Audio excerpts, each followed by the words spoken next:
तो hello students, आज हम लोग प्रारंभिक पंक्ति संक्रिया विधि के द्वारा कोटि 3 के एक आव्यूह का इन्वर्स ज्ञात करेंगे। अगर आप कोटि 3 के आव्यूह का इन्वर्स ज्ञात कर सकते हैं पंक्ति संक्रिया के द्वारा, तो फिर कोटि 2 के भी आव्यूह को ज्ञात कर सकते हैं। तो यहाँ आपको इसीलिए एग्जाम्पल के तौर पर कोटि 3 का बताया जा रहा है, क्योंकि इससे कम ही प्रक्रिया करनी पड़ेगी आपको कोटि 2 को सॉल्व करने के लिए। ठीक है, तो यहाँ ये क्वेश्चन जो है आपका एनसीईआरटी की बुक का एक्सरसाइज क्वेश्चन है, नंबर 15 है। इस क्वेश्चन को देखिए आप। यहाँ पर जो क्वेश्चन दिया गया है, हालांकि हमने वहाँ पर शो नहीं किया, दिखाया नहीं आपको कि ए बराबर हमने मान लिया है, और फिर लिखा हुआ है प्रारंभिक पंक्ति संक्रिया विधि द्वारा ए इनवर्स ज्ञात करना, और ए बराबर आई ए लिखा, और फिर ए का मान रख दिया गया, और आई यानी तत्समक आव्यूह, और इधर ए लिखा गया। ठीक है, अब यहाँ पर जैसा कि हम देखते हैं कि फर्स्ट कॉलम के में यहाँ पर 2 है, फिर 2 है, 3 है। तो यहाँ पर हमें 1 जो फर्स्ट एलिमेंट है वहाँ पर हमें क्या चाहिए, 1 चाहिए। अगर वहाँ नहीं होता, दूसरे और तीसरे में कहीं पर भी अगर 1 होता, तो हम दो पंक्तियों को आपस में विनिमय कर देते, उनको एक्सचेंज कर देते और 1 ले आ सकते थे। लेकिन यहाँ पर किसी भी पंक्ति में यहाँ पर 1 नहीं होने के कारण विनिमय नहीं किया जा सकता है। अब हम क्या करेंगे, इस 2 को 1 बनाने के लिए 2 के यानी जिसको 1 बनाना है उसी का गुणात्मक प्रतिलोम लेते हैं, और उसी के गुणात्मक प्रतिलोम से गुणा करेंगे। तो 2 के गुणात्मक प्रतिलोम यानी 1/2 से कहाँ गुणा किया जाएगा, R1 में गुणा किया जाएगा, R1 में गुणा किया जाएगा। तो देखिए क्या बन जाएगा, 2 हो गया 1, -3 हो गया -3/2, 3 हो गया आपका 3/2, यहाँ 1 था, यहाँ 1/2 हो गया, 0 जो था 0 ही रहेगा, 0 जो था 0 ही रहेगा। ठीक है, तो इस तरीके से हमने यहाँ पर 1 प्राप्त कर लिया। अब इस 1 की सहायता से इसके नीचे 2 और 3 हैं, इनको हमें क्या बनाना है, 0। क्यों 0 बनाना है, क्योंकि आई में यहाँ पर दोनों स्थानों पर क्या होता है, 0 0 होता है। ठीक, तो देखिए अब आप यहाँ देख सकते हैं कि हमारे पास यहाँ पर 1 बन गया है। तो अब 2 और 3 को 0 बनाना है। 2 जो है लिखा हुआ है ये कहाँ पर है, दूसरी पंक्ति में है, और 3 कहाँ पर है, तीसरी पंक्ति में है। तो हम R2 में क्या करेंगे, R2 प्लस -2 R1। तो देखिए यहाँ ध्यान दीजिए कि ये -2 कहाँ से आया। तो देखिए ध्यान से देखिए कि हमें 0 किसको बनाना था, 2 को बनाना था। तो जिसको 0 बनाना होता है उसी के योगात्मक प्रतिलोम से, 2 का योगात्मक प्रतिलोम क्या हुआ, -2 हो गया। तो -2 से R1 में गुणा किया गया। अब R1 में ही क्यों गुणा किया गया, क्योंकि हमें सहायता किसकी लेनी है, 1 की लेनी है सहायता, और 1 कहाँ पर है, R1 में है। इसलिए लिखा गया है R2 प्लस -2 इंटू R1 किया गया।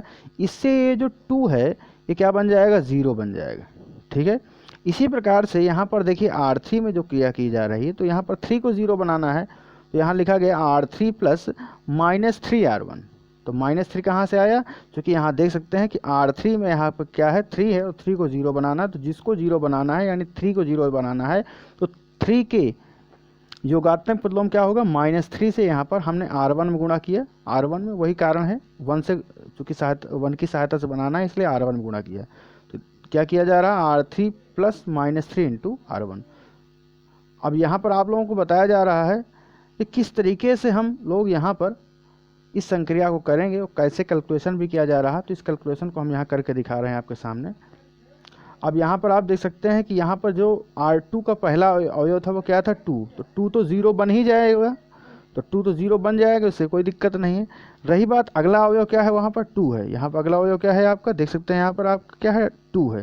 तो 2 प्लस -2 इंटू -3/2। ये -3/2 कहाँ से आया, आप यहाँ देखिए ध्यान से कि R2 प्लस क्या लिखा हुआ, -2 R1। तो 2 के ऊपर R1 में क्या लिखा हुआ है, -3/2। इसीलिए यहाँ पर कैलकुलेशन में हमने क्या किया, 2 प्लस -2 इंटू -3/2, जो कि इक्वल करने पर, सॉल्व करने पर कितना आ गया, 5 आ रहा है। ठीक है, तो देखिए अगला जो आपका एलिमेंट है यहाँ पर वो क्या है, 3। यहाँ पर क्या है, 3 है। तो 3 प्लस -2 इंटू 3/2। अब ये 3/2 कहाँ से है, इस 3 के ऊपर R1 में क्या है, 3/2 है। इसको कैलकुलेशन किया गया तो 0 आ जा रहा है। इसके बाद हमारा R2 का अगला अवयव क्या है, जो कि RHS में मिलेगा हमें। तो यहाँ पर क्या है, 0। तो यहाँ 0 किया गया। 0 प्लस -2 इंटू 1/2। ये 1/2 कहाँ से आया, इस R2 के जस्ट ऊपर देखिए, तो यहाँ R1 में क्या है, 1/2 लिखा हुआ है। तो इसको कैलकुलेशन करने पर हमारे पास यहाँ क्या आ गया, -1 आ गया। फिर R2 का ही नेक्स्ट एलिमेंट क्या है, यहाँ पर 1 है।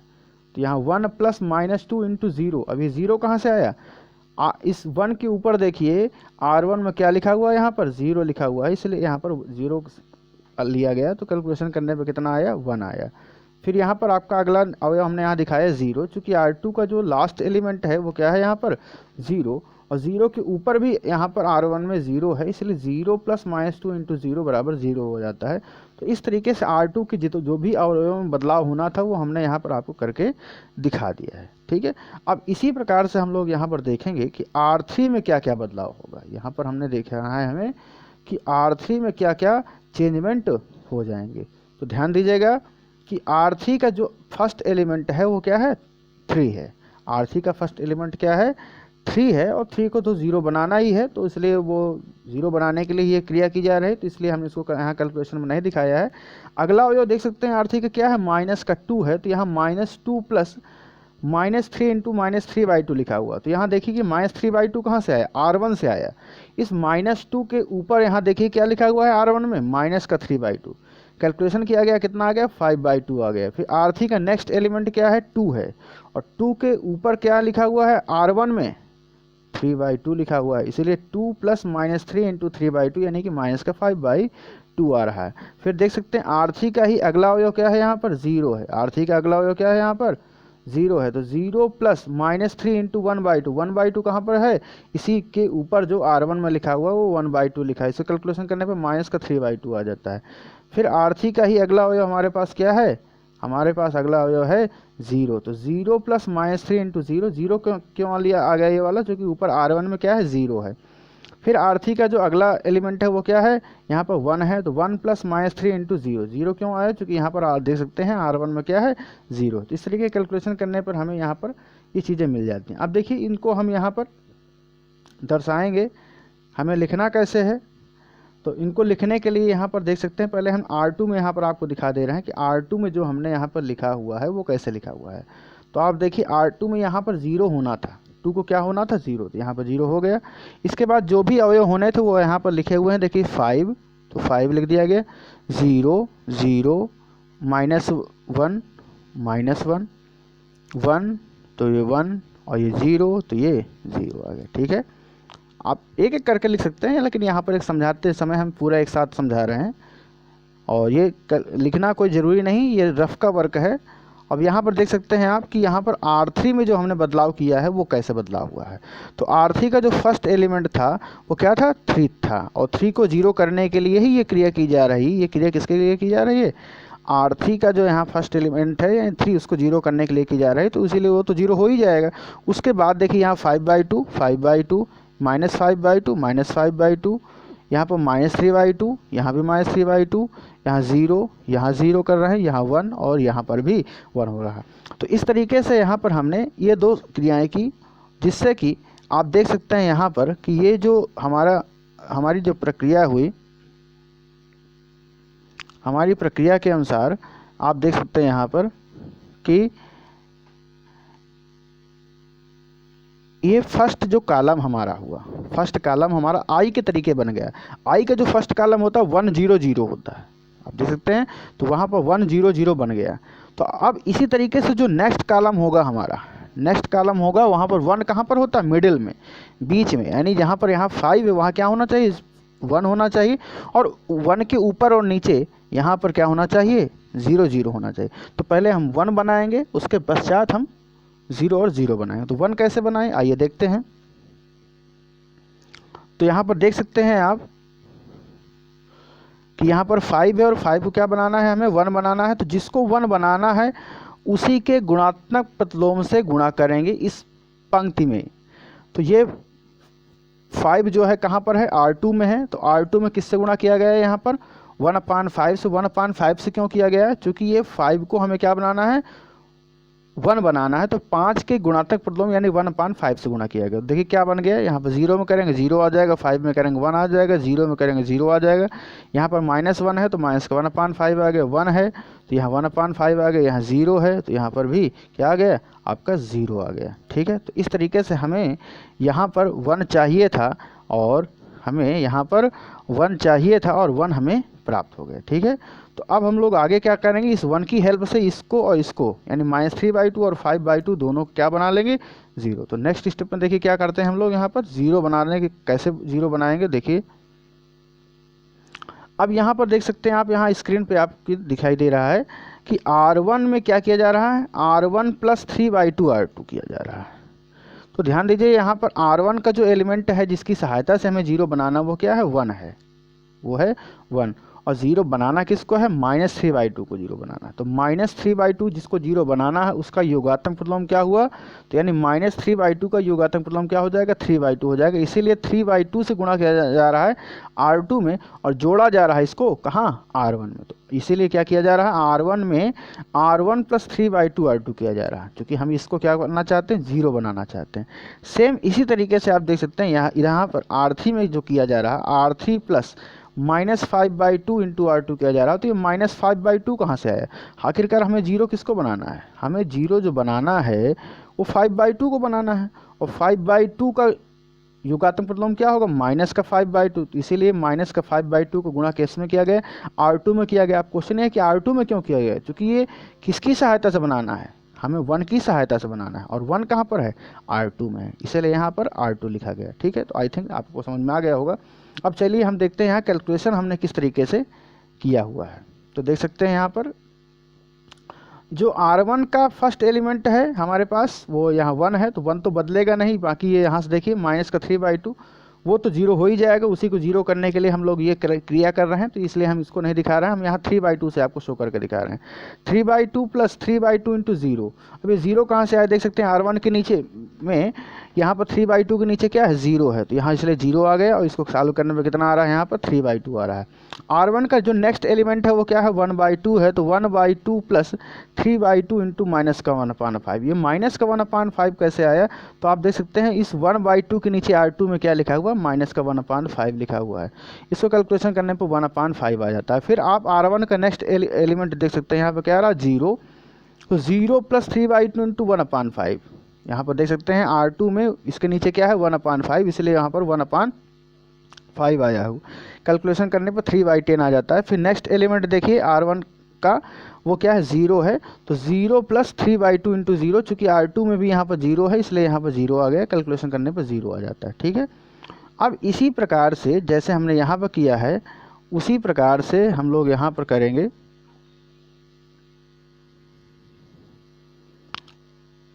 इस R3 में करेंगे। ठीक है, तो R3 में जो हमें करना है, R3 + -5/2 × R2 करना है। तो R3 का चूँकि फर्स्ट एलिमेंट तो यहाँ 0 हो ही चुका है, रही बात सेकंड एलिमेंट की, उसको 0 करने के लिए ही ये किया जा रहा था, ये तो 0 0 हो ही जाएंगे। इसके पश्चात आपके पास क्या आता है, -5/2 आ जाता है। तो -5/2 को हमें 0 बनाना है, तो -5/2 में क्रिया करनी है, तो -5/2 + -5/2 × 0।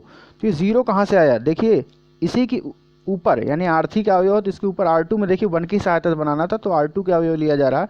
तो R2 में इसके ऊपर क्या है, 0 है, तो इसलिए -5/2 + -5/2 × 0 किया जा रहा है।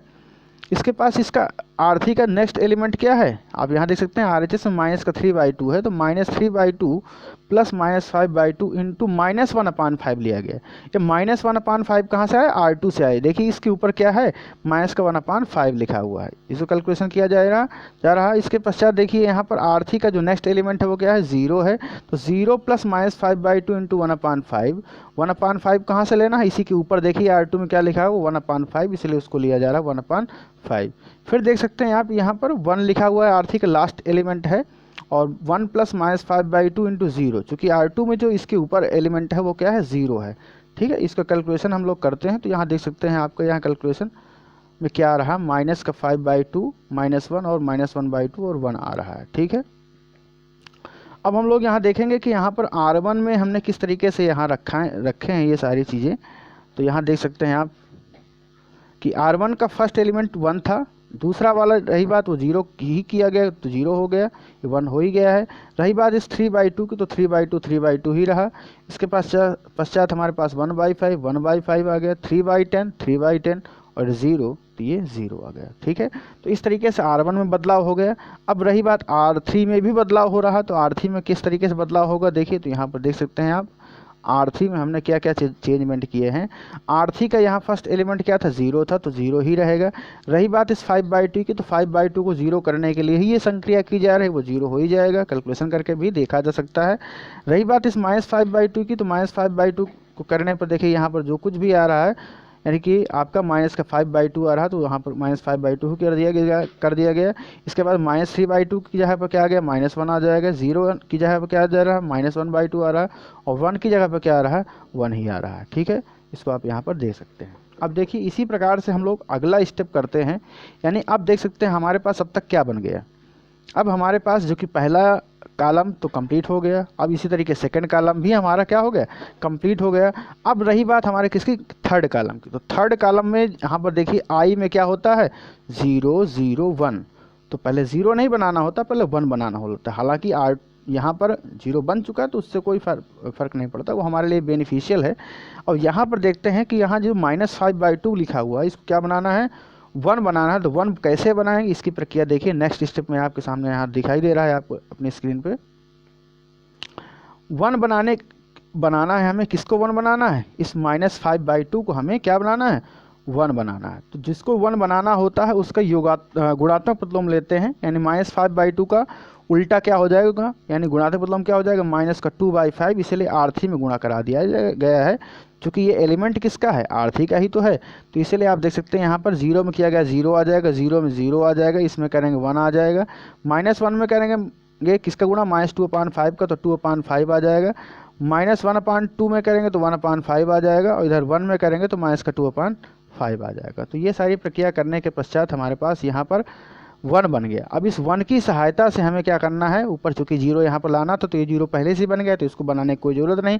रही बात इस 3/2 की, इस 3/2 को भी हमें क्या करना है, 0 बना लेना है। तो देखिए इसके बाद हम नेक्स्ट स्टेप में क्या करते हैं, ये हमारा लास्ट ही स्टेप है।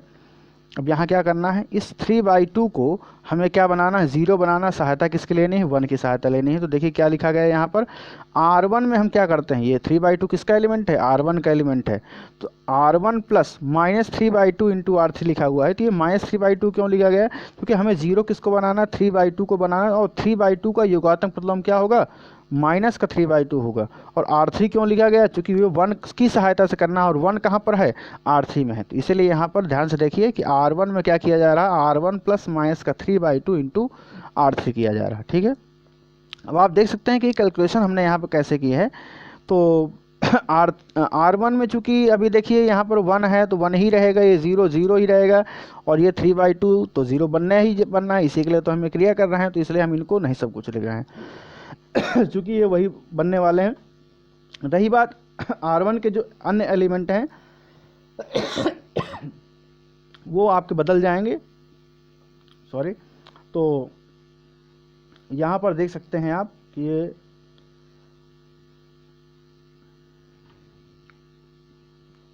आपका 1/5 है, यहाँ पर 1/5 है, तो 1/5 प्लस -3/2 इंटू 2/5, चूँकि इसके नीचे आप देख सकते हैं R3 में क्या है, 2/5 है, और इसको कैलकुलेशन किया गया। इसके पश्चात यहाँ पर 3/10 है, 3/10 प्लस -3/2 इंटू 1/5, चूँकि यहाँ पर आप देख सकते हैं कि यहाँ पर 1/5 लिखा हुआ है। और इसी प्रकार से यहाँ पर देखिए जो लास्ट एलिमेंट है R1 का वो है 0, और 0 प्लस -3/2 इंटू 2/5 आ गया आपका 3/5।